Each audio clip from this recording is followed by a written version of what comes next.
Antes de sumergirte en esta increíble historia, considera suscribirte al canal y activar la campanita. Cada historia aquí tiene algo que decir, y no querrás perderte ni una. En el pequeño pueblo de El Quod, enclavado entre colinas boscosas y maizales amarillentos, el invierno se acercaba con pasos apagados. El aire ya traía un frío gélido, y las primeras heladas matinales transformaban las cercas en encajes escarchados. Los habitantes, acostumbrados a la crudeza de las estaciones, habían sacado sus abrigos de lana, sus botas gruesas y sus recuerdos de inviernos pasados. La gran salón municipal, un viejo edificio de madera pintado de blanco, se alzaba en el centro del pueblo como una reliquia de otros tiempos. Había visto generaciones de agricultores, bailes, concursos de pasteles e incluso algunos funerales. Pero este sábado, resonaba con los sonidos tan particulares de una tradición anual, el subasta de perros de caza.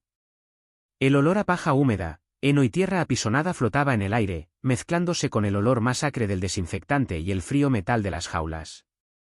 Luces blancas colgadas del techo proyectaban halos ásperos sobre el suelo polvoriento, recortado por los visitantes de todo el condado. Criadores, cazadores, veteranos, granjeros, todos charlaban en voz baja, comentando sobre linajes, tamaños, músculos y reflejos. Los perros, en sus jaulas cuidadosamente alineadas, ladraban o jadeaban nerviosos. Algunos, entrenados a la perfección, se sentaban orgullosos, como si supieran lo que estaba en juego. Otros se arremolinaban, impacientes, excitados por la conmoción. La subasta estaba en pleno apogeo. Los precios subían rápidamente para los labradores de pelaje brillante, los beagles de pedigrí impecable y los pointers ya entrenados. Cada nombre se pronunciaba con énfasis, cada perro era recibido con amables aplausos o silbidos de admiración. Pero al fondo de la sala, en un rincón tenuemente iluminado tras las filas principales, se alzaba una jaula que no había atraído ninguna atención ni comentario. Parecía olvidada, como si no tuviera cabida en aquella escena tan bien engrasada. Era una jaula pequeña y oxidada, apenas cubierta con una lona de plástico sucia, tendida en el suelo. Dentro, acurrucado sobre sí mismo, yacía un perro sombrío.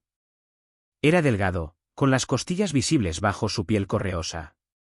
Su pelaje, que antes quizá fuera marrón o negro, ahora estaba opaco, mezclado con manchas de barro seco y viejas heridas. Una oreja le colgaba suelta, desgarrada, como si se la hubieran arrancado en una pelea o en una trampa. Pero lo más llamativo no era su aspecto. Eran sus ojos. Dos ojos desiguales, uno de un azul pálido, casi lechoso, el otro de un marrón oscuro, cargados de una tristeza indescriptible. Ojos que no buscaban seducir ni ablandar.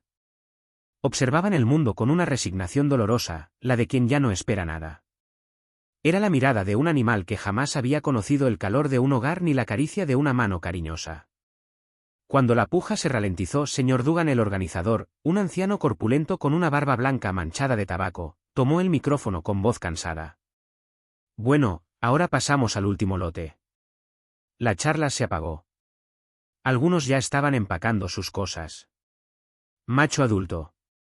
Sin información sobre la raza ni evidencia de entrenamiento. Encontrado vagando cerca de las vías del tren, probablemente abandonado. Precio inicial, $10. Se hizo un silencio denso. Apenas se oía el jadeo de un perro a lo lejos.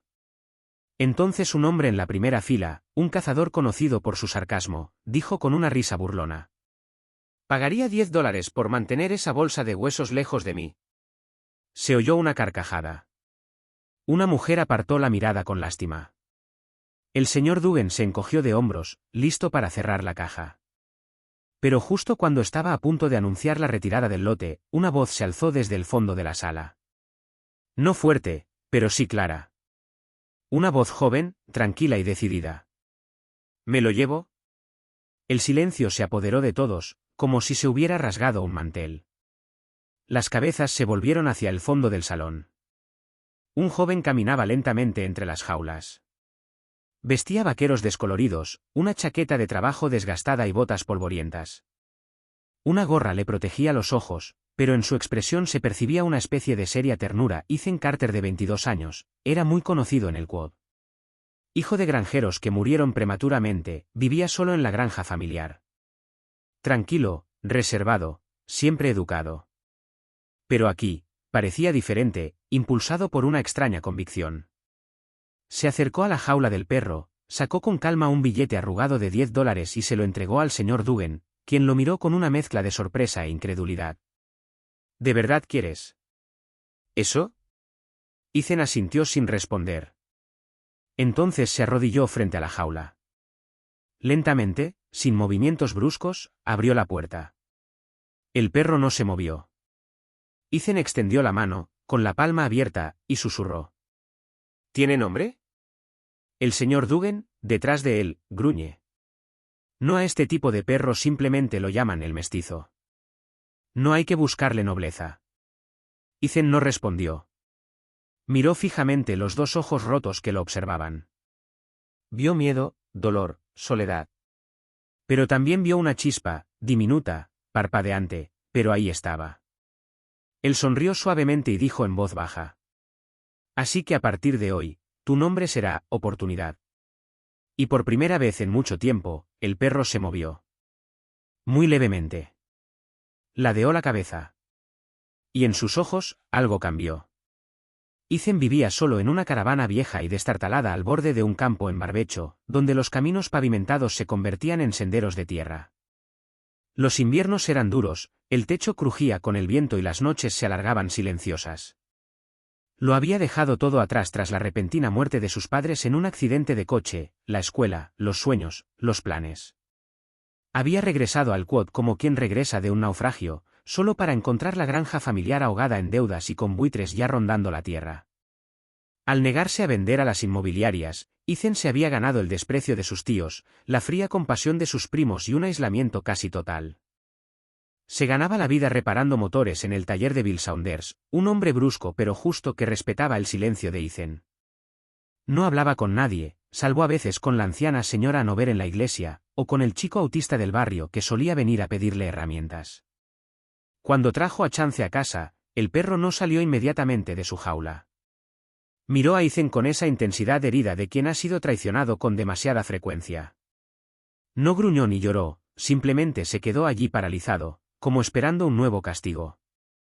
Ethan instaló la jaula en un rincón del granero, cerca de una vieja estufa oxidada que encendía de vez en cuando.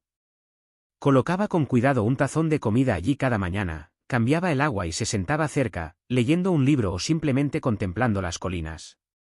Por la noche, tras cerrar el taller, volvía a casa y se sentaba de nuevo. A veces hablaba, a veces no. Pero cuando lo hacía, sus palabras nunca eran forzadas. No tienes que fingir conmigo.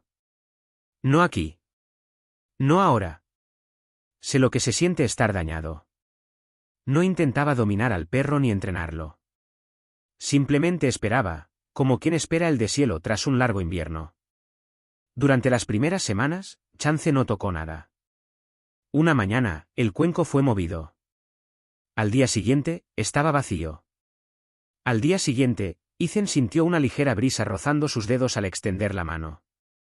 Nada abrupto, nada dramático, solo un reconocimiento frágil, como un hilo tendido entre dos personas. Una tarde tormentosa, con el viento aullando entre los árboles y la lluvia golpeando el metal como puñetazos, Ethan oyó unas garras raspando suavemente la puerta del remolque. Cuando la abrió, Chance estaba allí, empapado y temblando. No necesitó una palabra. Ethan retrocedió, abrió la puerta de golpe y se sentó en el sofá derrumbado. El perro entró despacio, se echó a los pies de la cama, y no se fue. Esa noche, Ethan durmió plácidamente, sin pesadillas ni movimientos bruscos. El silencio había cambiado de textura, se había vuelto apacible. Pasaron los meses. Chance volvía a la vida. Su pelaje, de un marrón rojizo moteado, se espesaba. Sus músculos se redefinieron. Aún cojeaba de la pata trasera izquierda, pero eso no le impedía correr por los campos, ladrando de alegría, como un cachorro descubriendo el mundo. Seguía a Ethan a todas partes, al taller, donde dormía bajo el banco de trabajo, al supermercado, donde la cajera le ofrecía trocitos de tocino, e incluso a la iglesia, donde la señora Hanover, entre divertida y cariñosa, decía: «Ese perro tiene más fe que la mitad de la parroquia. Y ni siquiera pide un milagro». Pero no todos fueron tan indulgentes. El sheriff Wallace, un hombre severo de mirada dura y voz sentenciosa, veía a Chance como un peligro. Durante una revisión de rutina, se detuvo en el taller y salió del coche, parpadeando ante el perro que lo observaba desde las sombras. Ese perro tiene ojos de asesino, declaró con aspereza. Ojos que han visto sangre. Yo que tú, Carter, tendría cuidado. Esas bestias, tarde o temprano, muerden. Y no siempre a quien crees. Ethan se apoyó en la puerta del garaje y se cruzó de brazos. No respondió. Pero su mirada no vaciló. Él lo sabía. Sabía lo que era ser juzgado erróneamente por lo vivido, en lugar de por quién eres. También sabía que Chance no merecía el miedo que le proyectaban. Al igual que él, este perro solo necesitaba un lugar donde nadie lo obligara a defenderse. Y mientras viviera, Ethan se aseguraría de que Chance finalmente tuviera ese derecho, ser libre y ser amado. Una tarde de otoño, mientras el viento agitaba las hojas muertas y el cielo oscurecía antes de lo habitual, Ethan caminaba lentamente por un sendero boscoso, con Chance a su lado. El perro, silencioso pero atento, olfateaba las huellas de los animales locales, con las orejas erguidas y las patas cautelosas. La luz dorada del día que se desvanecía se filtraba entre las ramas desnudas. Fue entonces cuando lo oyeron, un sollozo. Débil, apagado, casi arrastrado por el viento. Chance se detuvo en seco. Giró la cabeza y, sin esperar, se dirigió lentamente hacia el ruido. Ethan lo siguió, curioso, un poco preocupado. Allí, en la linde del bosque, acurrucado contra el tronco de un árbol, encontraron a un niño pequeño. Estaba solo, con las mejillas surcadas de lágrimas y las manos cubiertas de tierra. Tenía la ropa arrugada y las zapatillas empapadas. Temblaba, probablemente más de miedo que de frío. Se llamaba Tommy y se había escapado de casa tras una discusión con su padrastro. No sabía cómo regresar, ni siquiera qué camino tomar. Chance, por lo general tan receloso de los desconocidos, se acercó despacio y en silencio. Se sentó a pocos centímetros del niño, mirándolo con esa dulce intensidad que Ethan conocía tan bien. Luego, como si comprendiera que este niño también necesitaba una señal, apoyó la cabeza en su pierna. Tommy dio un salto al principio, luego sintió el calor contra él. Levantó la vista, se encontró con los ojos del perro, y ocurrió un pequeño milagro. Chance meneó la cola. Por primera vez.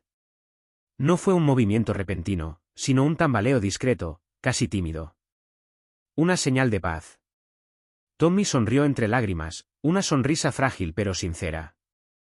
Ethan se acercó con dulzura, le habló con dulzura y, al ver que el pequeño ya no tenía fuerzas para caminar, lo cargó sobre su lomo. Partieron de nuevo hacia el quad, con Chance caminando a su lado como un soldado silencioso, siempre en guardia, vigilándolos con férrea lealtad. Esa noche, una caminante los vio mientras regresaban, la silueta de un hombre con un niño en brazos, flanqueada por un perro de aspecto noble. Tomó una foto, conmovida, sin saber cuánto cambiaría vidas esta imagen. La foto fue compartida en redes sociales, acompañada de un sencillo mensaje. Un niño perdido encontrado por un perro que nadie quería. Quizás por eso lo salvaron. La historia se hizo viral. Las cadenas de televisión locales, y luego las nacionales, retomaron esta parábola moderna. Los reporteros acudieron en masa al quad. Querían saberlo todo. ¿Quién era Ethan Carter? ¿De dónde venía ese perro llamado Chance? ¿Cómo habían sobrevivido ambos, uno con heridas invisibles, el otro con cicatrices visibles? Invitaron a Ethan a aparecer en programas de televisión. Organizaciones benéficas de animales lo contactaron. Una importante marca de comida para perros se ofreció a colaborar con él. Una fundación filantrópica incluso ofreció financiar la creación de un refugio, con la condición de que Chance se convirtiera en su mascota oficial. Pero Ethan, fiel a sí mismo, rechazó los diamantes de imitación y las bandejas maquilladas. En una entrevista, simplemente afirmó: Chance no es un héroe. No salvó a un niño para que le erigieran una estatua. Simplemente respondió a un dolor que reconoció. Es un ser vivo que había sido destrozado y que decidió volver a confiar. No hizo nada excepcional. Simplemente, amó a cambio. Sin embargo, aceptaba donaciones, con la condición de que sirvieran a una causa mayor que él. Con la ayuda de los residentes del quad, construyó un pequeño refugio en un terreno cercano junto a un arroyo. Lo llamó el lugar de la oportunidad. Pero este lugar no era un refugio como los demás. Ethan acogió perros abandonados, sí, pero también a jóvenes que se habían separado de sus familias, veteranos con trastorno de estrés postraumático, mujeres que habían huido de hogares violentos, adolescentes rechazados por su orientación sexual. Acogió a todos aquellos a quienes la sociedad consideraba demasiado pesados para soportar. Chance, que con la edad se había vuelto aún más tranquilo, se movía entre ellos como un fantasma benévolo, a veces apoyando la cabeza en una rodilla o recostándose junto a un visitante angustiado. Era un recuerdo vivo de lo que significaba una segunda oportunidad. Vivió así otros 5 hermosos años. Envejeció lentamente, su hocico se volvió gris, sus pasos más lentos. Pero conservó ese brillo en sus ojos, el que Ethan había visto brillar la noche que arañó la puerta de la caravana. Una mañana de otoño, las hojas crujían bajo las botas y el aire tenía ese sabor húmedo y a bosque de finales de temporada. Ethan salió a hacer su ronda diaria, cubo en mano.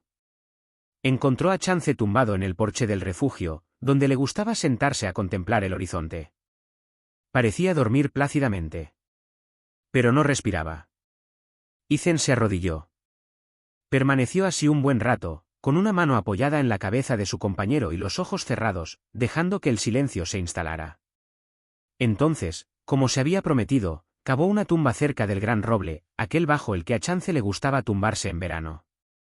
Plantó una piedra sencilla y tosca, en la que él mismo grabó estas palabras. Me dieron una oportunidad y la aproveché. Han pasado los años. Chance's Place se ha convertido en un centro reconocido a nivel nacional. Las familias envían a sus hijos a capacitarse en resiliencia, las escuelas organizan excursiones educativas, los veteranos encuentran paz allí y los perros encuentran un nuevo hogar cada mes. Y a la entrada de la finca, sobre el gran portón de madera, se yergue un retrato de Chance, el perro del que se decía que era irredimible, con sus ojos llenos de sabiduría y amor. Su historia se cuenta a cada nuevo residente. Explica cómo un perro, que ningún postor quería, cambió miles de vidas. Y todos, un día u otro, entendemos que a veces solo hace falta que una persona vea algo en ti más allá de tus cicatrices para cambiarlo todo.